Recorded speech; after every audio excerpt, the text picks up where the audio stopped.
Welcome to our Israel-Palestine podcast, a project by graduating high school students from Berlin-Neukölln, home to Germany's largest Palestinian diaspora, and a second home to many young Israelis. Israel and Palestine are painfully present in our district and in our schools. We've spoken with historians, legal scholars, trauma researchers, and educators, some of whom are world-leading experts to better understand this ongoing conflict. Our approach has been multi-perspectival. We don't aim to resolve controversies or contradictions, but to hear different perspectives. Human rights and international law are the foundation of responsible multi-perspectivism. Can we learn to listen and hold conflicting truths at the same time? Find your own answers, or better, questions. Are you ready for the discomfort of learning? Welcome to our Israel-Palestine podcast, a student-led podcast where we try to understand the history, politics, and human stories behind one of the world's most enduring conflicts. I'm Yusuf. And I'm Mert. So today we ask, is what's happening in Gaza now a famine? Is it man-made? And if so, how did we get there? And what can still be done to stop it? To help us understand that, we're joined by Professor Alex de Waal, Executive Director of the World Peace Foundation at Tufts University and one of the world's foremost authorities on famine. His work bridges academic research, field expertise, and international legal frameworks to understand and prevent mass atrocities. He's written extensively on Sudan, Ethiopia, Syria, and now on Gaza. His current interventions on mass starvation in Gaza are an urgent moral wake-up call from our world's leading authority who can help us understand what is happening and what needs to be done, like very few others. A very warm welcome to you, Professor de Waal. We're deeply honored and grateful. It's good to be with you. Thank you. Pleasure. We'll start with the questions right away. Before we dive into Gaza, let's begin with two acronyms that are central to how we assess food crises. IPC and FuseNet. What do they stand for and why are they so important? So let's start with FuseNet. So I started working on this issue of famine just over 40 years ago, during the time of the famines in Ethiopia and Sudan, 84-85, which became famous because of Live Aid and Band Aid. And at that time, the United States government got very agitated because it was embarrassed by its slowness to respond. So it set up something called the Famine Early Warning Systems Network, FuseNet, in order to give early warning of when crop failures, economic crises, malnutrition crises portended famine. So that was set up about 40 years ago. Now, about just over 20 years ago, a number of United Nations agencies and voluntary agencies working also in Northeast Africa wanted to standardize their system for assessing levels of humanitarian need. And they wanted to do this both for their own efficiency and also to explain to the affected communities why some places would be getting more assistance or different types of assistance and other places would be getting less. So they drew up a system and they called it the Integrated Food Security Phase Classification System. And it's integrated because it has multiple different sources of data. It looks at food security, that is, what people are eating or not eating and what they're doing to be fed. It looks at child malnutrition rates, and it looks at the question of whether people are dying more than is normal. And then it has 5 phases, starting from phase 1, normal, phase 2, stressed, phase 3, crisis, which is when aid agencies and donors get concerned because food security is breaking down, phase 4, emergency, and then they put in an extra phase, phase 5, catastrophe or famine. And the point of this IPC was to prevent those getting there.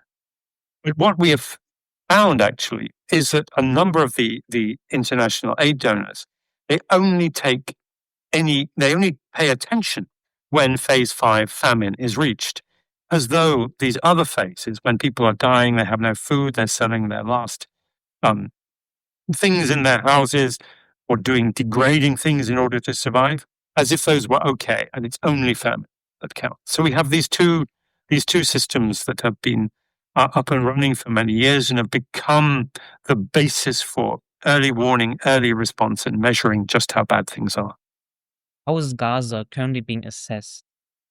So immediately before the war erupted in Gaza on October 7th in response to the Hamas attacks and atrocities, the Gazan population was relatively well fed. Rates of malnutrition were very low, and the health status of the population was good, although it was entirely dependent upon food and other commodities allowed in by Israel.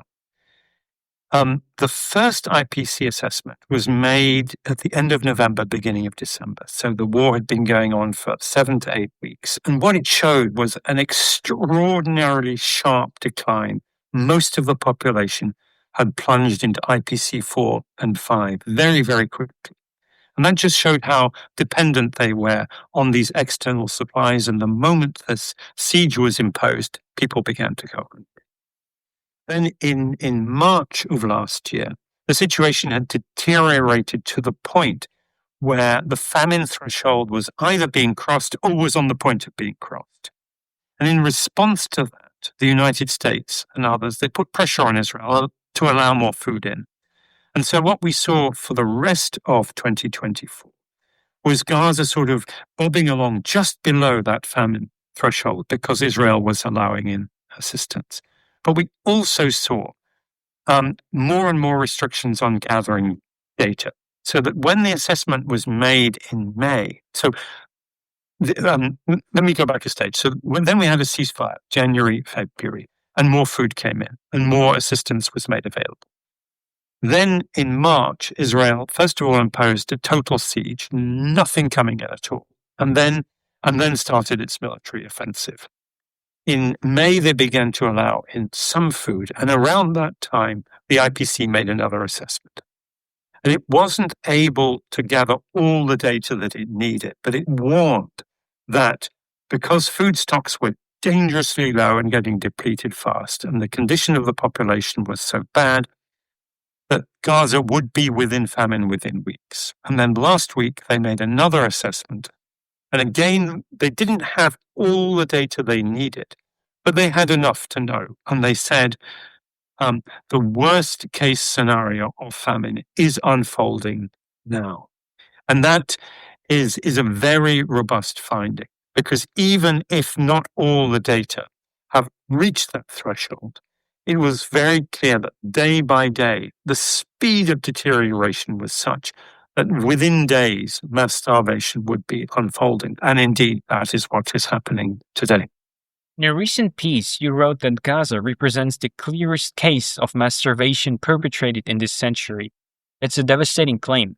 Can you unpack what sets Gaza apart from other crises and what makes this famine distinctly man-made? So if we look at different famines of this century, and the ones I've looked at, as you mentioned, Sudan, Ethiopia, Syria, there's also cases in Yemen, in northern Nigeria, etc. They're all man-made. So it's not as though a man-made famine is an exception. They're all caused by political and military action, siege, destruction of everything that people need to survive, forced displacement, obstruction of humanitarian aid, all these things. What makes Gaza different is that there is an aid apparatus, a mechanism, the United Nations, ready and willing. It has the resources, it has the capacity on the ground, it has the skills, it has the networks, it has the plans. It can respond. So if we take the famine in Sudan, which is actually bigger by the numbers, bigger and worse, although it's not getting so much coverage. Even if the generals who are fighting the war in Sudan were to agree today to a ceasefire, it would take a lot of extra effort for the humanitarian agencies to put in place all the logistics, all the plans, and actually negotiate with those local warlords on the ground in order to get an effective humanitarian operation. In Gaza, the UN has been standing ready for months with everything it needs, and all it needs is for the Israeli government to say, yes, we'll give the go-ahead, and within a day, then a full-scale, full-spectrum relief operation could reach most of the people. So what sets Gaza apart is that Prime Minister Benjamin Netanyahu, if he just made the decision, could turn the switch to off and begin the process of ending this disaster. You've said this isn't just a humanitarian emergency, but a deliberate strategy. Can you walk us through the military, bureaucratic, or logistical mechanisms on all sides that are driving famine conditions in Gaza? The military objectives of Israel, as it has stated them, are essentially to destroy Hamas. And that is a legitimate military objective. The difficulty that it faces is that in order to starve Hamas by depriving it of food, you need to starve everybody else first. There is a basic law, basic rule of the jungle, which is that in a population that is besieged, it is the men with guns who will starve last. Everyone else has to starve first. And that is why starvation as a method of warfare is prohibited, because unless you have a garrison that is only combatants, you have to starve the civilians first. And even though there are armed units within the civilian population, it is not legitimate to starve. So it is unlawful. And the way it's been done has been through both destroying objects indispensable to survival. That's the definition of the war crime of starvation. Not just food, but also medical care, water, sanitation, etc. Everything that you need to survive. So Israel has been comprehensively destroying the health infrastructure, shutting off water, shutting off fuel, as well as destroying the gardens, the agricultural infrastructure, stopping people from fishing, and then blocking both commercial and humanitarian food. Now, Israel has made the allegation over the months that Hamas is responsible. Hamas has been diverting food at scale. Now, I would fully expect that individual Hamas members are eating food that includes food rations provided by the UN. But there's actually no evidence they're doing it systematically. The United States did a thorough investigation into 156 incidents of looting, almost all the incidents that had been reported.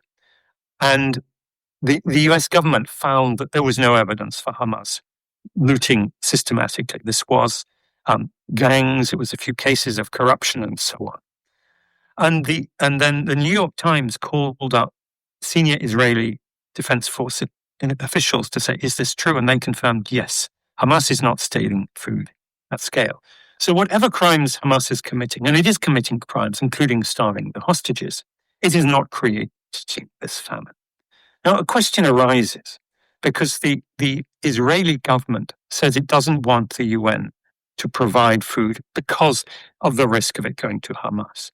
So the UN put in place a plan to give every assurance that every food commodity would reach its intended recipients, its intended beneficiaries, including going back and checking afterwards.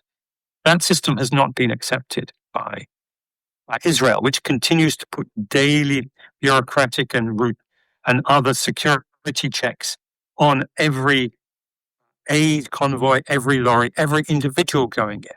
I spoke to a doctor recently who went into Gaza, and he took in his luggage baby formula, baby milk, and that was taken out by the Israelis. They stopped him from taking baby milk.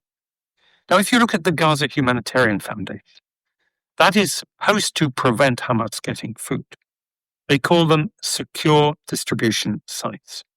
Now, the food is secure until it gets to those sites. No question, it's not being stolen.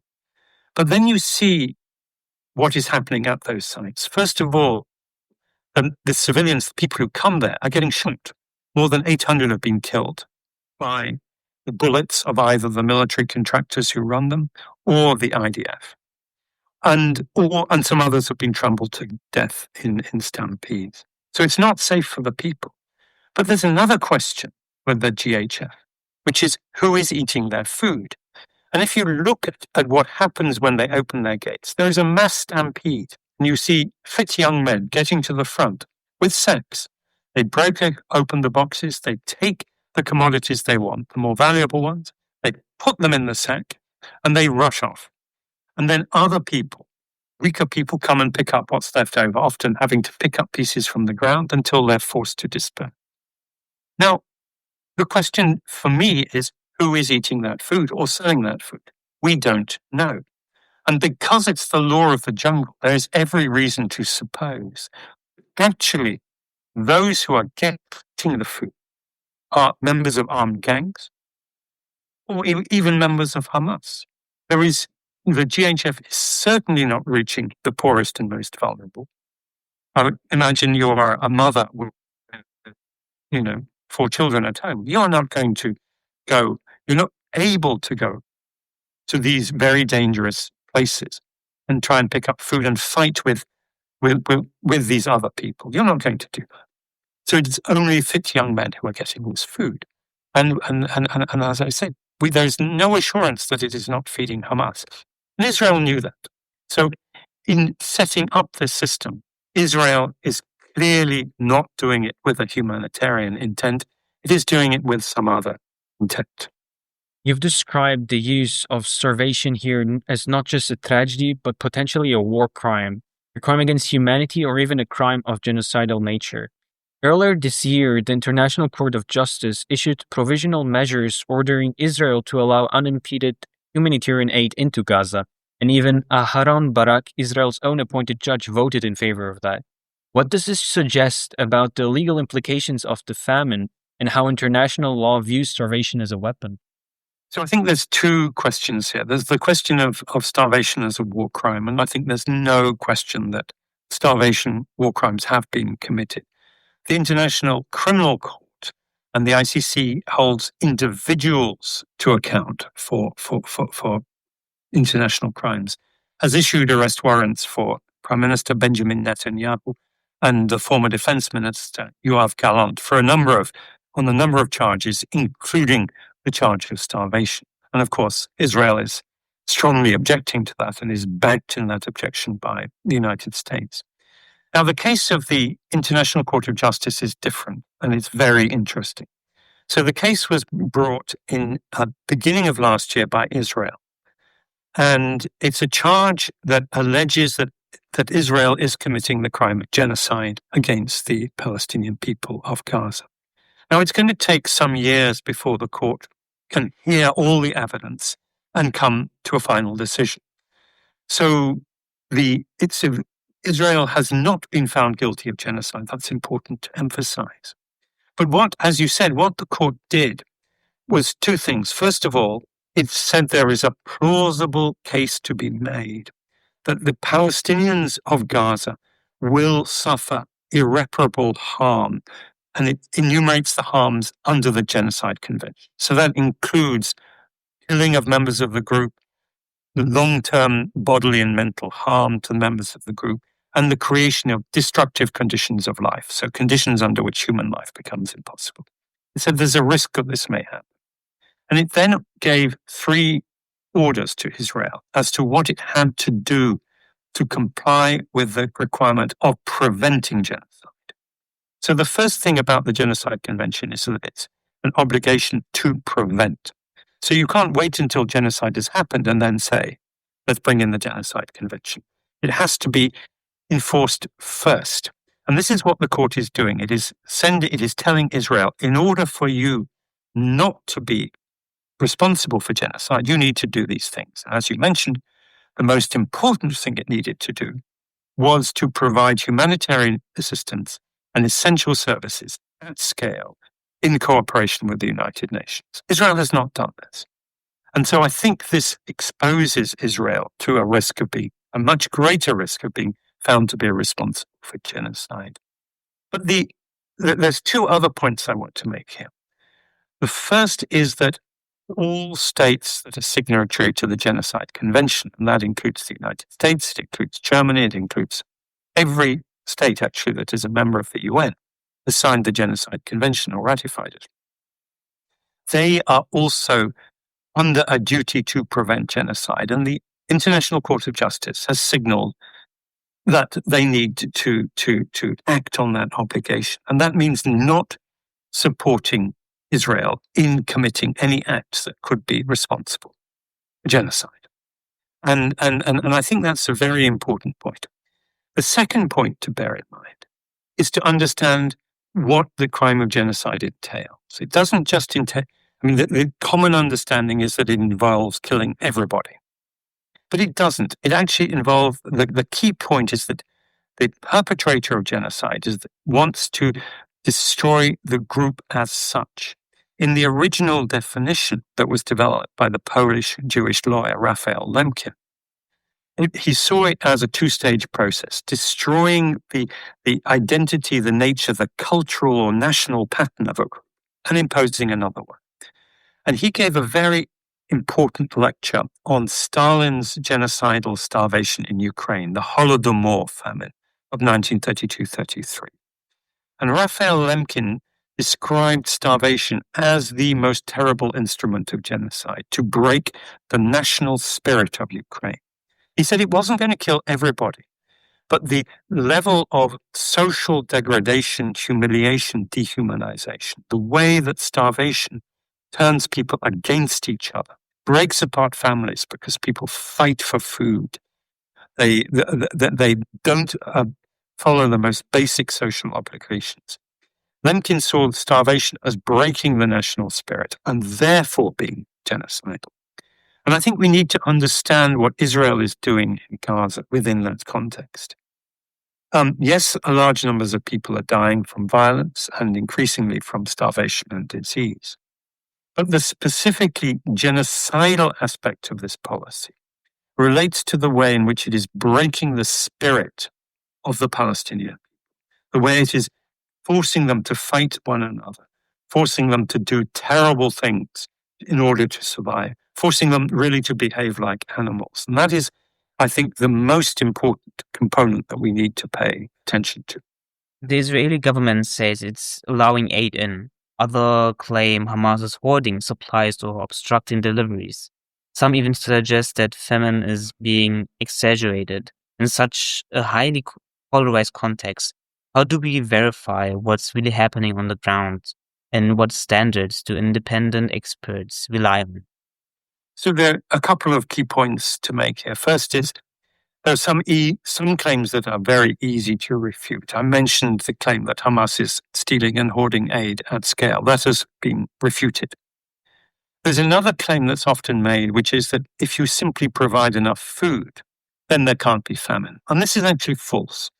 The threshold for famine in the IPC is when 20% of the population does not have enough food in order to be able to feed themselves.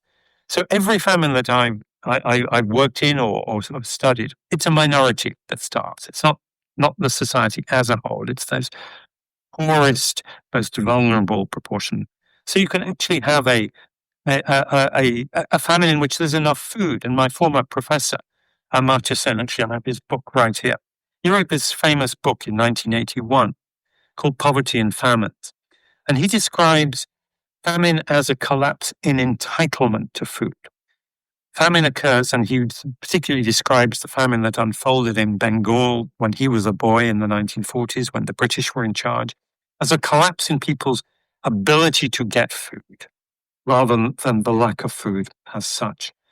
So, but even under the metric of there simply being enough food, Gaza is starving today. There is not enough food.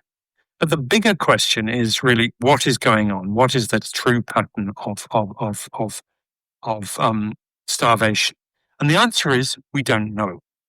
And the reason we don't know is that Israel does not permit journalists and independent observers in to actually go and study the situation. And there's a very familiar pattern to it.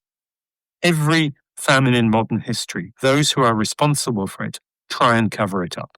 Stalin covered up the Holodomor famine in Ukraine, the Bengal famine I just mentioned. The British refused to mention the word famine or starvation in any news bulletin, any letter. The censors blotted it out. And it was one journalist who actually got around that by showing pictures of starving people with no commentary, was not permitted to use the words famine or starvation, but he showed pictures.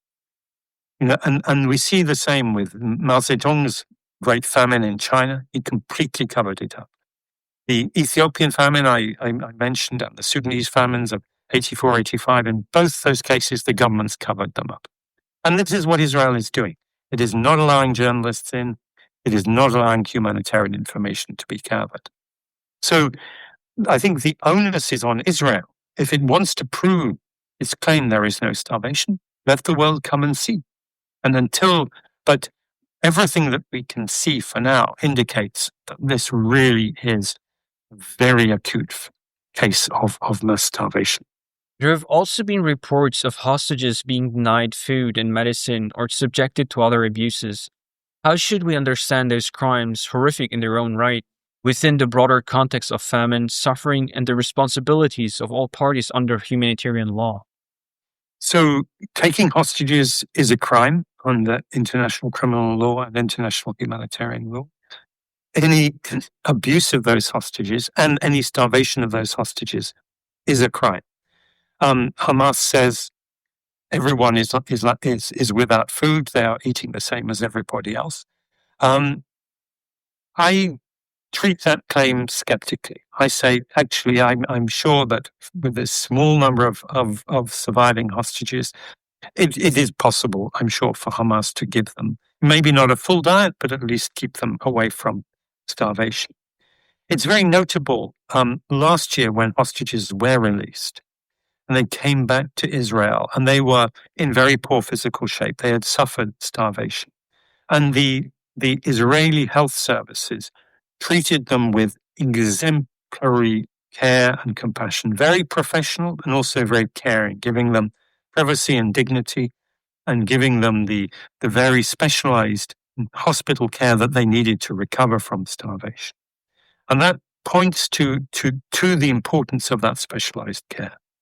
So that the children that we see in Gaza today, you see the pictures of them starving, they need to be in hospital too. They can't just eat, regular food. In fact, if they do eat that regular food, if we do feed them beans or lentils, they will die from being unable to digest that. Their fluids, their electrolytes will go into terrible imbalances. So they need exactly the kind of specialized hospital care that Israel provided to its own people when they were released from Hamas's captivity last year.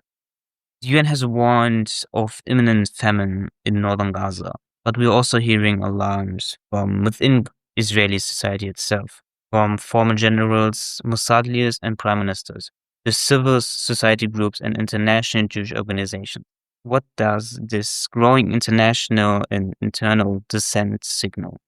And what role can international civil society play when diplomacy is stalled? So I think that's a very good question. So as I mentioned, I've been working on this topic for 40 years. And if you'd asked me 10 years ago, my picture of how this field was, I would have been very positive. In fact, I wrote a book, Mass Starvation, and I began that book. It was published in 2017. And I began that book by saying, this is a problem that we have solved. We have solved the problem of famine. And what is remaining is to remove those last remaining cases where armed men, belligerents, are using hunger as a weapon. And I've campaigned along with others for various things, like strengthening the war crime of starvation prohibition in international criminal law. And most importantly, bringing a resolution to the United Nations Security Council. So in 2018, the UN Security Council passed a resolution on armed conflict and hunger unanimously. Every state voted for it. The United States, Russia, China, the 3 African states, everyone voted for it. And this resolution said that the starvation of civilians in time of war may be a war crime, and that when, among other things, when an armed conflict threatens famine or food insecurity, the United Nations must take swift action. Now, the reason why it passed was that across the board, speaking to you from the United States, the Democrats and the Republicans, across the board in Europe, left and right, in Russia and China, Middle East, Africa, Latin America, Asia, everywhere, people said, this is not acceptable.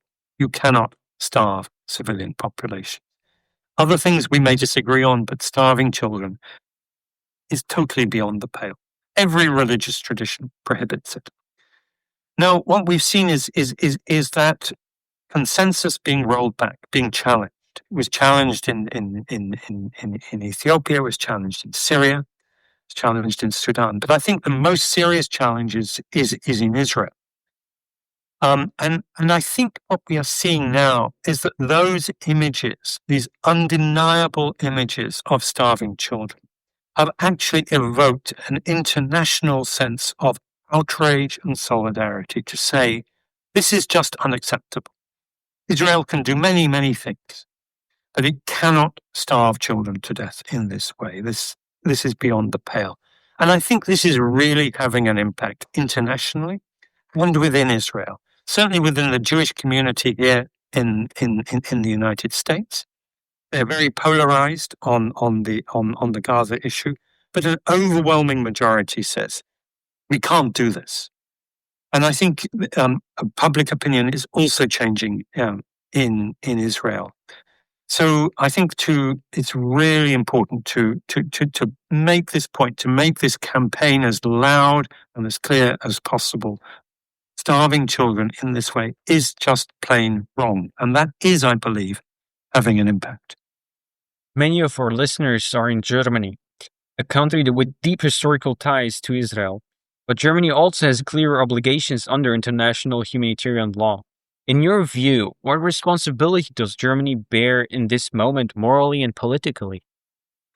So I think Germany, as you say, has a particular historic relationship with Israel. And there's a sense amongst across the German nation that there is an obligation on Germany to respect Israel and support Israel out of reparation for the Holocaust and the great evils that were done. And I think that what we should see is that that moral obligation also should transfer to those who are victims of Israel. So my family, on my father's side, came from the Netherlands and from Austria. Was a Jewish family forced to flee from Austria in 1938. And I was always taught that the obligation arising from that experience was that you must respect a principle of humanity across the board. So I think two obligations arise from this. One is the duty to prevent genocide. As I say, the court will take some time to determine whether Israel is responsible or not. But regardless of whether you think Israel is committing genocide or not, there is an overwhelming duty to prevent it and to prevent the development of syndromes, symptoms, manifestations of extreme human suffering like mass starvation. And that needs to be done now using all means. But then there is a longer term obligation, which is that the starvation of Gaza will have long-term impacts.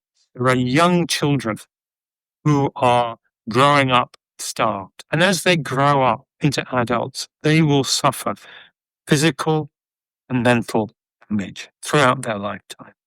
And the society as a whole of Gaza will suffer that trauma. People will have the psychological pain of having been humiliated, having been forced to make these terrible choices. And it will be our collective obligation to assist them repair that harm, to care for those children who have been damaged, to care for this society that has been traumatized, and not just in the physical reconstruction of the damage that has been done, but also the reconstruction of the spirit, if you like, of those people. So in the same way that, Germany was, took a very leading role in, restoring the spirit of the Jewish people after the Holocaust and World War II. We collectively need to extend that obligation to the Palestinian people in the aftermath of this, appalling suffering they're going through today. In your Guardian op-ed, you wrote, "Every day of delay increased the death toll. every additional death is foreseeable and preventable. What needs to happen right now, not in theory, but in concrete terms, to stop this crisis? So let me tell you two things that are not helping. The Gaza Humanitarian Foundation is providing some assistance, but it is not helping overall. It is not, I would not call it a humanitarian organization. It does not meet the definition of humanity. And airdrops are just a symbol. They're a drop in the ocean. What is really needed is for the United Nations to be able to implement its full plan, which it has. It has the resources, etc., etc. That could be done immediately. It is very simple to do, not complicated. But there is a problem here, and the problem is that it is now too late. If Israel had acted and had permitted this humanitarian plan to proceed 2 months ago, it could have prevented the slide into this vortex. But now we're in the vortex, we face two particular problems. The first problem is that there is an escalating number of young children who are so severely, acutely malnourished that they cannot just eat food. They need to be in hospital. And there aren't enough hospital beds. There is not enough intensive care unit, specialized equipment, not enough nurses and doctors. So that assistance needs to be scaled up. And that is a major inflow in addition to what the UN has been proposing. And the other problem is that the social decay is now advanced. What we see is the rule of the jungle, the law, the law of the jungle, the survival of the fittest, the breaking apart of society, so that every food aid truck that goes into Gaza gets attacked and mobbed by hungry people. And so what this means is that you also just need to flood the area with food. And that means, I'm afraid, that the gangs and Hamas will be taking their share. But we have now got beyond the point where you could prevent that from happening. So we're at this state where Gaza is being sucked into this vortex, and the deeper it goes into the vortex, the greater the effort is needed to pull it out of that calamity. Last but not least, we do a short segment in which experts and professors can share some wisdom or appeal to our listeners. And since many of our listeners are students and some are politically engaged, others feel overwhelmed or unsure of what to do. What would you say to young people watching this unfold, and what role can they play? I think what we are seeing now is that the widespread social movement, the protests around starvation are really hitting home. They are really having an impact. And so I really urge people to do everything they can to get this message out there, to get European governments, starting in your case with the German government, to respond. And to respond with more than just words, to fulfill, I think, two key obligations. Obligation number one, don't aid Israel in doing what it's doing. Obligation number two, do everything that is possible to stop this mass starvation. And then for students, I see this is actually a very important area of study. It's actually the problem that we are facing now, in the most extreme cases, is Gaza. But as I've mentioned many times, we're seeing similar crises unfold in many different parts of the world. Sadly, the humanitarian system that protected the world from famine is crumbling, and something new needs to be established in its place. We can't go back to the old system. So I think let's study this, let's research it. Let's learn the lessons of history, the lessons from medicine, epidemiology, nutrition, social anthropology, and come with a comprehensive all-round strategy for doing what can be done, which is to eliminate famine from our world within our lifetimes. That being said, this marks the end of our podcast. To our listeners, thank you so much for listening, for tuning in. To Professor Alex de Waal, thank you so much for your time, for sharing your wisdom with us. It was really an honor to meet you. You are very welcome, and I hope that I will get the chance to come back on your podcast and talk about some achievements, some positive progress that we have made in this field. Let's hope the day comes. Thank you for listening. If this conversation was meaningful or unsettling, if it left you with answers or more questions, feel free to like, share, and subscribe. See you next time on our Israel-Palestine podcast.